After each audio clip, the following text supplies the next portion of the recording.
With threats to our nation waiting around every corner, adaptability is more important than ever. When conditions change without notice, quick strategic thinking is crucial. And with obstacles consistently impending, determination is essential in overcoming them. It's this willingness, decisiveness, and resilience that sets Marines apart. With our fighting spirit, we don't just fight battles, we win them. Marines are the constant our nation counts on to fight the unknown. And through adaptable problem solving, we do just that.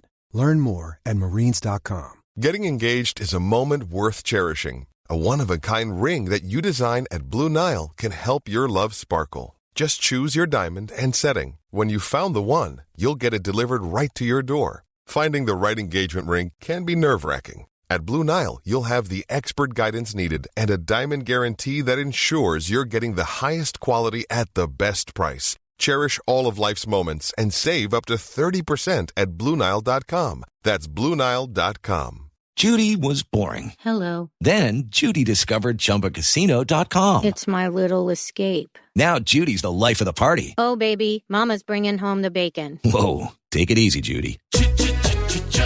The Chumba life is for everybody. So go to ChumbaCasino.com and play over 100 casino-style games. Join today and play for free for your chance to redeem some serious prizes. ChumbaCasino.com. No purchase necessary. Void where prohibited by law. 18 plus terms and conditions apply. See website for details. Athletics continues to not help itself with some controversial changes to their flagship annual Diamond League series. Hot on the heels of a poorly attended World Championship, midnight marathons and drug and doping bans, now the IAAF, have seemingly alienated some of the sport's biggest names. This is Anything But Footy, your Olympic and Paralympic sport podcast, where we round up another week of talking points, including getting the opinion on those changes from the 2018 British champion over 200 metres, one of those affected events. I'm Michael. Hi, my name's Beth Dobbin. I'm a 200-metre sprinter and I'm going to be discussing the recent announcement by the IAAF to cut certain events from the Diamond League programme. And I'm John, and in the next half an hour we've the latest from the first few days of the Para-Athletics Worlds. Shame hardly anyone in the stands in Dubai. Who's been on track for British cycling at the World Cup in Glasgow? Adam Peaty's beaten by a fellow British swimmer. What? And which British city is celebrating the title of European Capital of Sport for a record second time? Don't forget, you can always email us. We love to get your messages. anythingbutfooty@gmail.com. You can go to our website, anythingbutfooty.com. Tweet us. That's always popular. Anything But F. You can find us on Facebook, Instagram, on YouTube as well. You'll be able to listen to us, download us on Apple, Google Podcasts, on Spotify. We urge you to rate us and comment on us as well. And don't forget to check out our sister series, GB Bosses, Great British Bosses.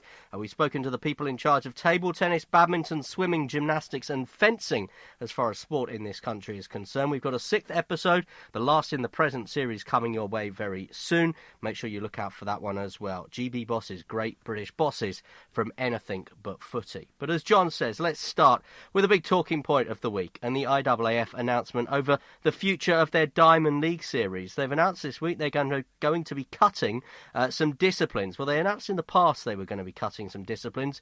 This week they finally announced what exactly it is they are going to cut. 200 metres, 3,000 metre steeplechases, discus and triple jump, all cut as far as core events. The aim for the IAAF is for a 90-minute programme, that is to suit broadcast television and radio, and it means that at the 15 Diamond League meetings we'll have 12 disciplines at each. So the steeplechase and the 200 metres will now only feature at 10, so we'll have 5 male events and 5 female events. The discus and the triple jump will feature at 2, so we'll have 1 female and 1 male event. As I said, they've been removed from the core list and they won't feature, John, in the Diamond League final. And as you rightly say, Michael, World Athletics, the IAAF, say they want to create a 90-minute show for broadcasters, with Lord Seb Coe saying our objective is to create a faster-paced, more exciting global league that will be the showcase for our sport.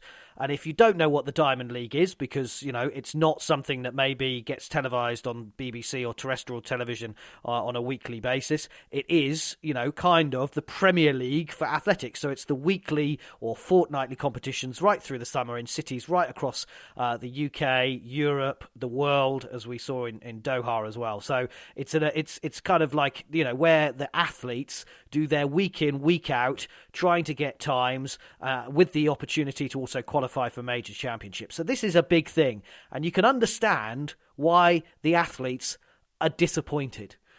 Now, rather than me and Michael tell you what they think, we thought we'd ask one of them. So we caught up with Beth Dobbin, the British 200-metre champion who reached the semi-finals in Doha. The IAAF have said that they will replace these events in like another type of meeting called a continental tour, but we're still waiting for information on that competition. So I think the triple jump, we have an athlete at the moment, a female athlete called Rojas, and she's within 20 centimetres of the world record at the moment. So we're kind of facing kind of a realistic realisation that the world record for the triple jump could be broken next year, and it actually won't even be televised because the Diamond League have cut the triple jump from their programme. Likewise, you've got the rivalry between Christian Taylor and Will Clay, and I think in history, only 6 male athletes have jumped over 18 metres and 3 of them are competing today. So you're kind of missing that amazing rivalry. The IAAF, or now they're branded as World Athletics, always pushing for a new Usain Bolt. We need a new Usain Bolt. We need a character in the sport to, be the face of the sport like Usain Bolt was. Well, at the moment, funnily enough, we have a 200-metre sprinter called Noah Lyles. Now, he's quite a big personality. Similar to Usain Bolt, had a big personality, and he's a 200-metre sprinter. So you're axing his event when you're asking for someone that's going to have this big personality. So it just doesn't make sense, really. And the way the IAAF have said that they've done this is by kind of questioning certain countries on what events they find is the most popular. So the certain countries that they've questioned probably wouldn't prefer the distance events. So the IAAF haven't questioned any African countries, which obviously the endurance events are much more popular in African countries because they generally do better in them. So things like the steeplechase, that's been cut. The 5K and the 10K have already been cut. Well, no African countries have been questioned on this. Similarly, in Great Britain, a lot of athletics fans have kind of taken to Twitter asking where was this questionnaire done, because they go to the athletics meets in the UK and they don't feel like they've been questioned. So there's a big question mark about how they've come to that idea. And again, just to touch on the discus throw, which was absolutely amazing in Doha, a really, really good competition for both the males and females. So again, that question's why has that been cut?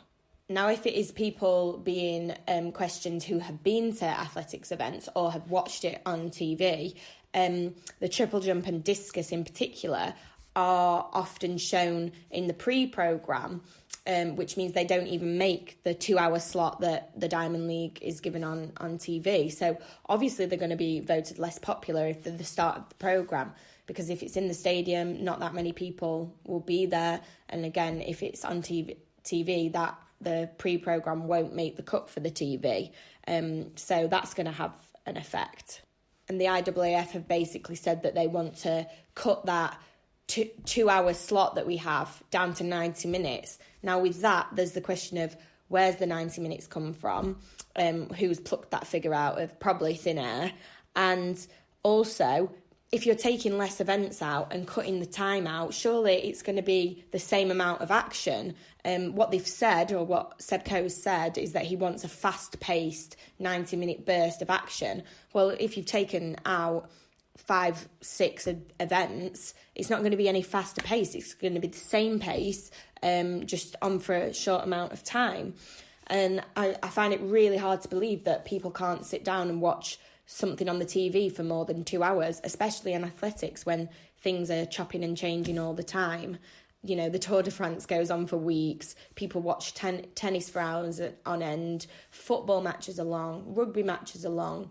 Tennis matches can go on for hours. So a 2-hour slot of athletics where things different things are literally happening all the time. I find it really hard to believe that's people find that boring. I think probably the main issue is the way it's shown, and a lot of the fans on Twitter have said they would like things like a split screen, so you can watch an endurance event whilst watching the multiple field events are going on.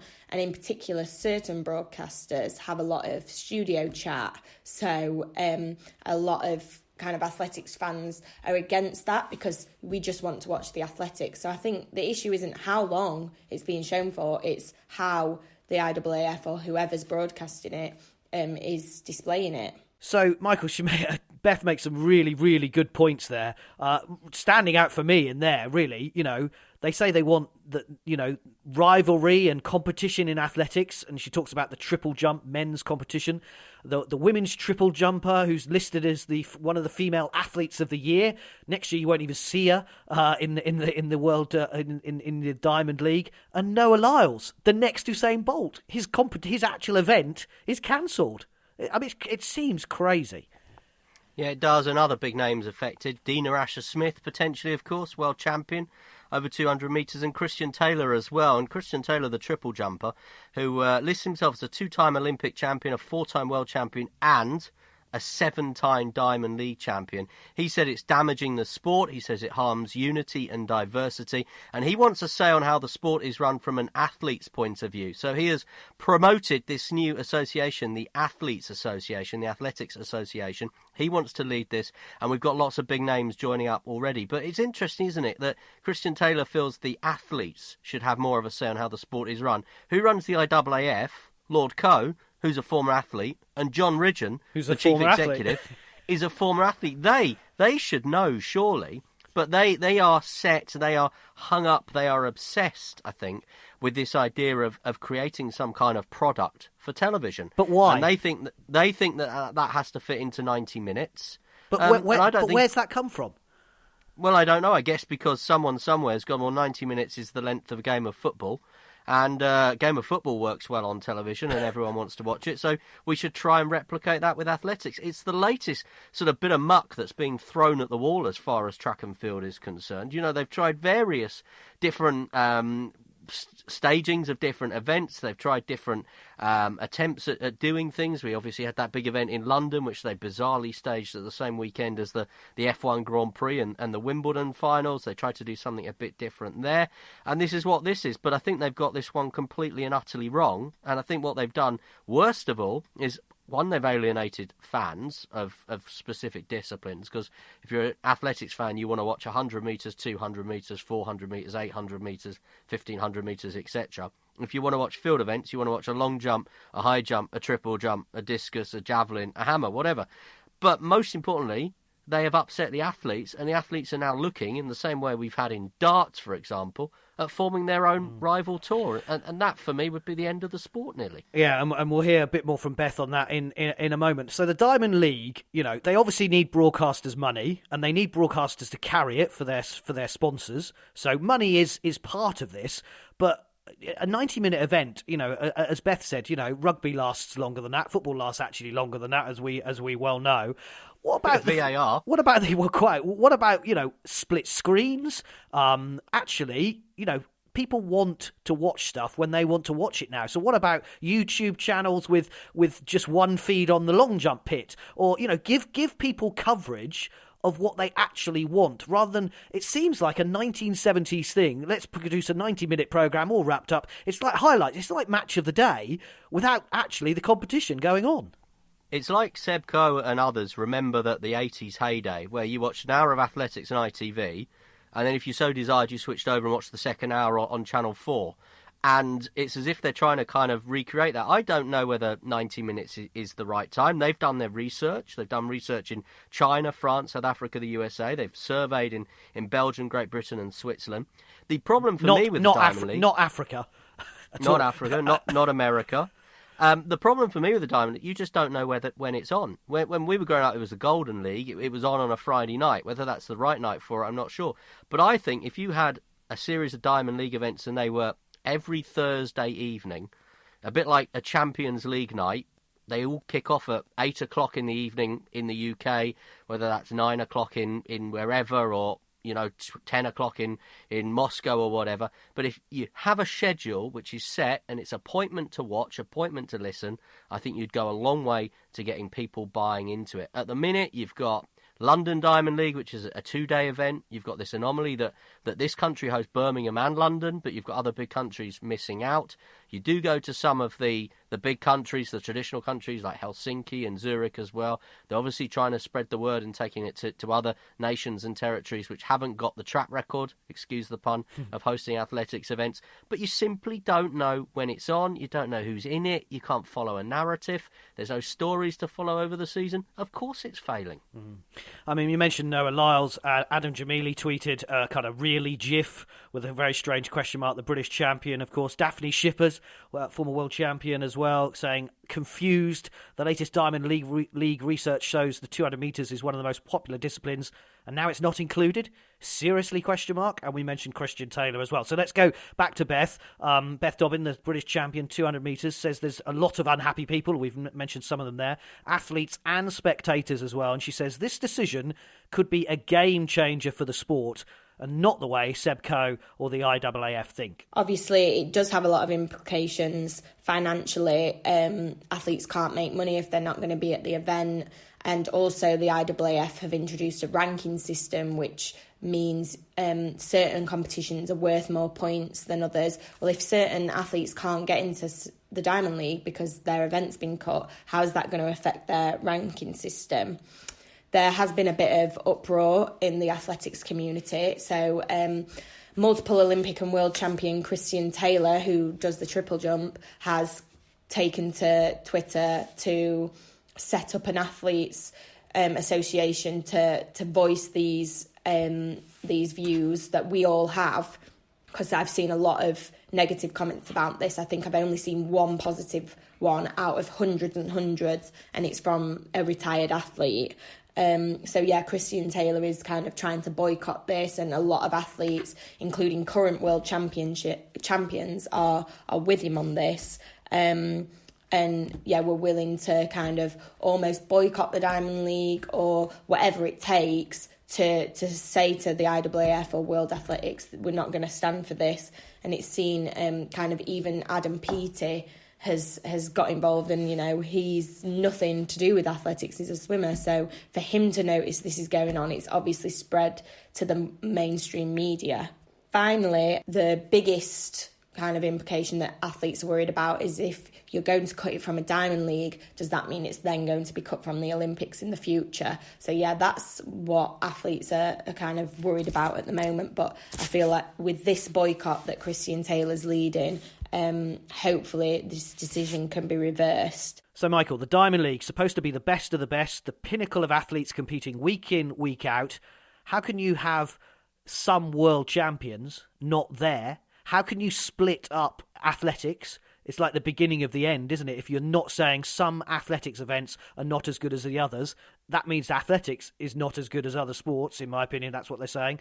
And we mentioned the Athletics Association a bit earlier as well, and Beth did there, tweeting yesterday, saying that they let the hammer throwing down because that was dropped previously, and they said, we are not going to do that again. Hashtag, we are the sport. If they pull out of the Diamond League, it won't happen. Will they boycott it? And that was the big word that I took from Beth's piece there. A boycott? Yeah, and it was, I think, got massive implications for the IOC and the Olympics as well, because as we well know, the Olympics are chasing a younger and younger audience, bringing in events like skateboarding and bouldering and surfing and things like that. So the IOC have got their eye on the younger audience, the YouTube generation, if you like. So they'll be watching this with interest. What will the athletics program be like at an Olympic Games in Tokyo? We know what it's going to be, but in Paris, in Los Angeles and beyond that, how does this impact? If we're dropping the 200 metres from the Diamond League, do we then go ahead and maybe drop the 200 metres from the World Championship? From the Olympic Games. And that's the fear, isn't it, as Beth finished off with, that fear to future cutting of Olympic sport, because we all know in athletics the Olympics is the pinnacle. of athletics. And you just... I think the athletes have to stand together, and do they set up their own event like the swimmers have done with the International Swimming League, which is in London in the next week or so, that Adam Peaty has been supporting. It seems to be the time for someone to go, this isn't right for us and it's not working for us. And I think World Athletics and Seb Coe have got to rethink this slightly. Yeah, well, thanks to Beth Dobbin, the 2018 British champion, over 200 metres, for joining us on Anything But Footy, your Olympic and Paralympic sport podcast. Don't forget, get in touch with us if you want to have your say about the future of the Diamond League and about the future of the sport of athletics in general. anythingbutfooty@gmail.com. Tweet us at anythingbutf. You can find us online as well, our website. We can get messages there, anythingbutfooty.com. On Facebook, on Instagram, and on YouTube as well. This is just another hammer blow, isn't it, for a sport we both love, track and field. It follows, of course, the recent doping and drug problems that the sport has had to deal with, and news on this week that Britain's anti-doping authority is now to review whether it needs to take action against Alberto Salazar-trained athletes. That follows his 4-year ban for doping violations by the US anti-doping authorities. The chief executive of UCAD, the UK anti-doping body, Nicole Adams, says, we're now working with WADA, the World Anti-Doping Authority, and with the US anti-doping authorities to review athletes and support personnel under our jurisdiction. This, of course, all relates to the Nike Oregon project, which existed for 18 years between 2001 and 2019, a project that Mo Farah, of course, the 4-time Olympic champion, British athlete who will be now part of this review, was part of between 2011 and 2017. The WADA president, Craig Reedy, said this week all athletes who trained with Salazar will now be investigated, and that's something the IOC president, Thomas Bach, has previously called for. And please have a listen back to Anything But Footy if you've missed us talking about Salazar and all the implications of that in the last few weeks. It's well worth a listen. Now, the first half of the week-long World Para Athletics Championships has been taking place in Dubai. The event, of course, they stepped in, the hosts, last year to host the event because nobody had bid for it. Great Britain has a strong team of more than 40 athletes and nearly a dozen reigning world champions. And one of the stories so far has been Hannah Cockroft. She had all the pressure against her as defending and Paralympic champion in the T34 100 metres, and fellow Brit Carrie Aden-Egan's European title victory against her last year and a world record. But it was Cockroft who stormed to victory in a new world record and under 17 seconds for the first time ever, even in training, for her 11th World Championship gold medal. Aden-Egan, who only started university a few weeks ago, recorded a season's best for silver, and Cockroft admitted afterwards that with her rivalry with Carrie, she was nearly in tears as she crossed the line. Absolutely great story between these two. There is rivalry between them, but that is what you want in world-class sport, and they both go again in the 800 metres just before 6 a.m. on Thursday. Lots of other medals as well. More success for Alan Davis, who won a brilliant world title for the 4th time in a row in the F63 shot put. He was in silver medal position for much of the competition before throwing 15 metres and 32 to claim gold. And also another gold on a Super Sunday for British athletics for Maria Lyle in the T35 100 metres in her 3rd World Championships. Medals as well for Paul Blake on the first night, his 4th Para Athletics world title, this one in the T36 800 metres. Silver for Andrew Small in 100 metres with Harry Jenkins grabbing bronze. And a quick mention for Sammy Kinghorn as well. She won bronze in the T53 100 metres. She was the defending champion, but admitted afterwards she was pleased to make it on the podium on her return from serious injury. Just one other point on this. 300,000 tickets were sold for London 2017 for the World Para Athletics Championships. Some criticism from athletes that competing in front of school kids and family is a step backwards in Dubai. But as we discussed after Doha 2019, organisers, of course, are keen to spread the word of athletics in other parts of the world. And no better role model to do it than 11-time world champion Hannah Cockroft. Hurricane Hannah from Halifax in Yorkshire. I don't know what they put in the water in Yorkshire, but they have got a decent track record of producing athletes. None other than Nicola Adams, the boxer who has announced she is retiring this week following news that she has a potentially serious eye injury. She announced her retirement in a letter to her local newspaper, the Yorkshire Evening Post. And Nick Westby is the sports editor of the YEP, as it's known locally, the Yorkshire Evening Post. And he told Anything But Footy how the world exclusive announcement in his paper came about. The Yorkshire Evening Post has been covering Nicola Adams now for, must have been, 25 years, ever since the mother, Dee, of a 12-year-old girl from Bermontoft rang the desk and said, "My daughter is looking to become a boxer. She's got her first fight. Would you mind doing a few stories on her?" Dee would ring up for the next few years, really, probably next decade or so, before she became a household name, Nicola, as she climbed the ranks, winning an English title, breaking into the GB boxing squad, and then from 2010 really onwards, the phenomenal career she would go on to have. And I think that's what brought her back to us last week. Her agent got in touch with us a couple of weeks ago, said, "Nicola's got a big announcement. Can we do it through your paper? She wants to thank the people of Leeds through the paper that's always backed her," which was really special for us as a sports desk, as a newspaper, to be able to break that world exclusive, really. You don't get many of those these days. That's Nick Westby, the sports editor of the Yorkshire Evening Post, talking about how the announcement by Nicola Adams to retire from the sport of boxing came about. And John, you've been in the business of news and sports news and exclusives over the years. This is a big world exclusive, and it's not one that's fallen in their lap. It's one that, as Nick was saying there, has been 2.5 decades in the making.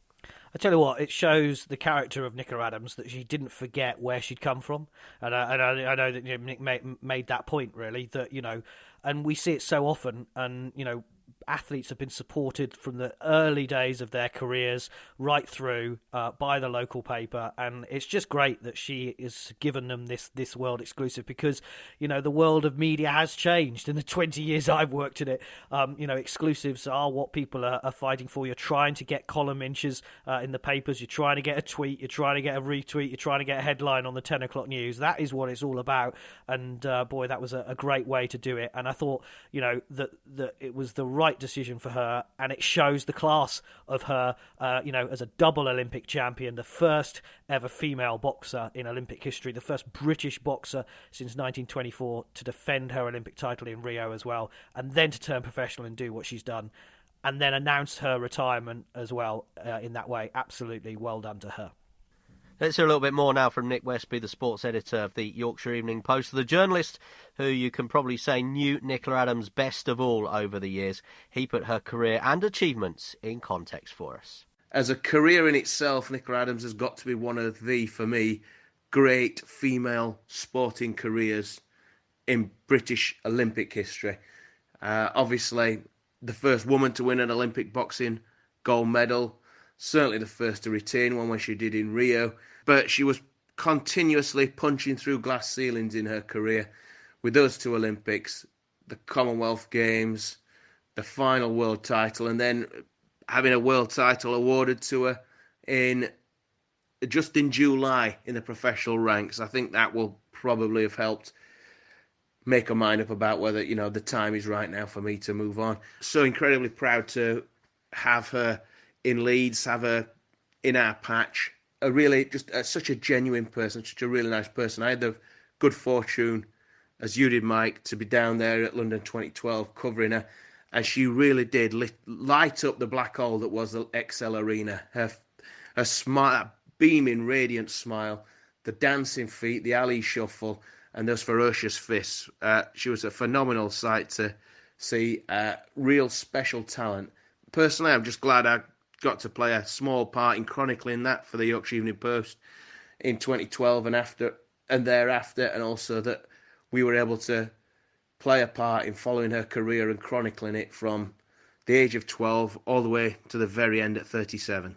Just a quick word finally. Thanks very much to Nick Westby of the Yorkshire Evening Post for joining us there. Just a quick word finally on Nicola Adams. She worked as an extra in soap operas. She worked as a builder as she chased her Olympic dream. And then one day in 2009, everything changed for her. The IOC said women's boxing is going to become a reality. It just so happened for Nicola Adams it was going to be at London in her home games. A serious back injury nearly ruined her chances as well. But, she'll look back on that career and she'll probably wish it was able to start maybe in Olympics earlier. And she'll look back and be very pleased and very proud with everything that she's done. And I guess as well, as Nick was telling us there, her mother, Dee, as well, has been her biggest fan the whole time.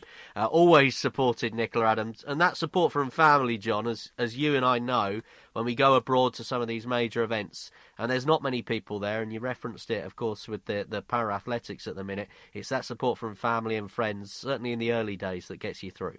Certainly does, and she'll go down in history and inspired so many. Well done, Nicola. Yeah, let's move on to some cycling now. And the second event on the Cycling World Cup circuit is been held in Glasgow. Plenty of medals for British cyclists in the para events. Loads and loads of medals there. And also medals for Katy Archibald, Eleanor Barker, Nia Evans and Elaine Dickinson in the women's team pursuit. They beat Germany really convincingly. The men finished fourth. There was also a gold medal as well for Katy Marchant in the women's keirin. Absolutely meant the world to her. Huge confidence boost for her as well. Katy Archibald was also involved in a silver medal win in the women's Madison alongside Eleanor Barker. In the men's Madison, Ollie Wood and Ethan Hayter took silver. And in the men's sprint, Ryan Owens, Jack Carlin and Joe Truman, who replaced Jason Kenny for the final, also picked up a silver medal. Talking of Jason Kenny, fourth in the men's keirin was his best event across the weekend. There has been some history made, though, for British cycling over the weekend in Chengdu at the Urban Cycling Championships, BMX for you and me. The first British woman to win a medal at this event, Charlotte Worthington, who picked up a bronze medal for Great Britain. Well done, Charlotte. And just to quickly on that, gold for Katy Marchant in the keirin and a fourth for Jason Kenny, but he was in the final this time, which he wasn't the week before, so good to see them getting back on track. And congratulations to Glasgow. It's become the first city to take the title of European Capital of Sport twice. It beat off competition from Genoa in Italy to be awarded the status in 2023, 20 years on from the first time that they held it.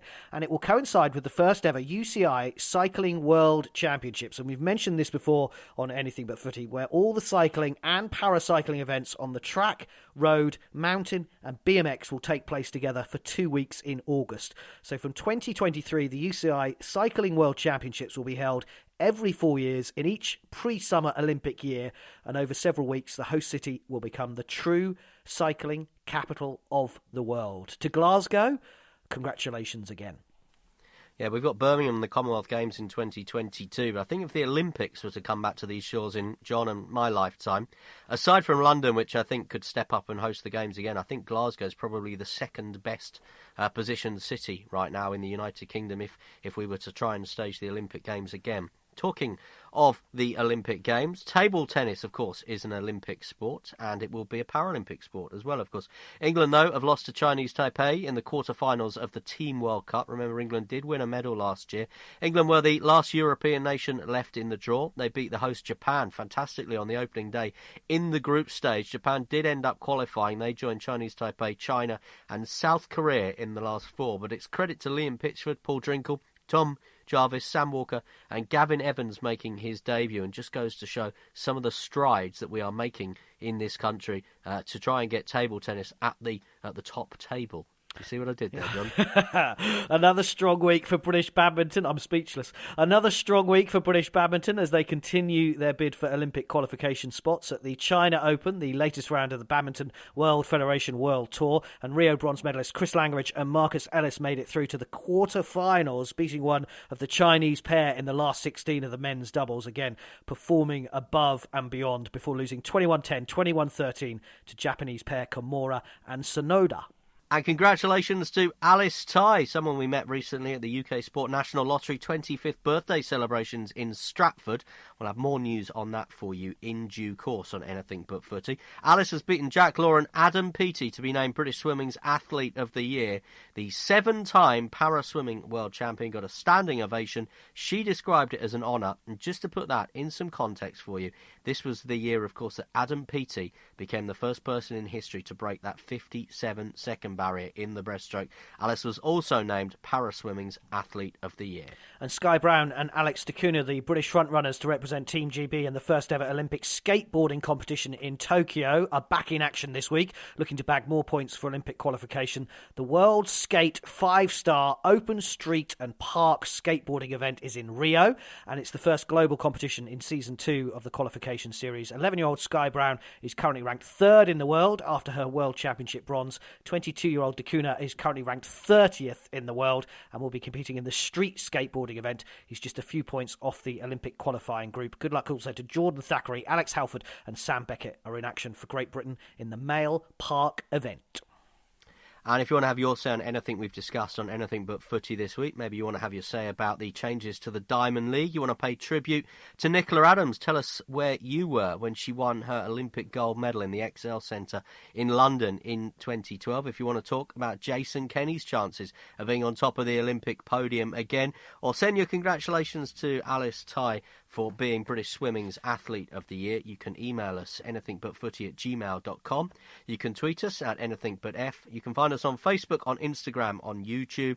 Don't forget you can find us on Apple, Google Podcasts, on Spotify as well. We'd love you to rate us and comment.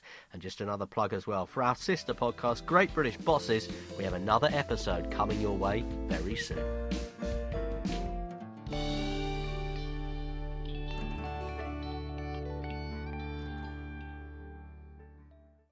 Sports Social Podcast Network. Lucky Land Casino, asking people, what's the weirdest place you've gotten lucky? Lucky? In line at the deli, I guess? Aha, in my dentist's office. More than once, actually. Do I have to say? Yes, you do. In the car before my kids' PTA meeting. Really? Yes. Excuse me, what's the weirdest place you've gotten lucky? I never win and tell. Well, there you have it. You can get lucky anywhere, playing at LuckyLandSlots.com. Play for free right now. Are you feeling lucky? No purchase necessary. Void where prohibited by law. 18+. Terms and conditions apply. See website for details.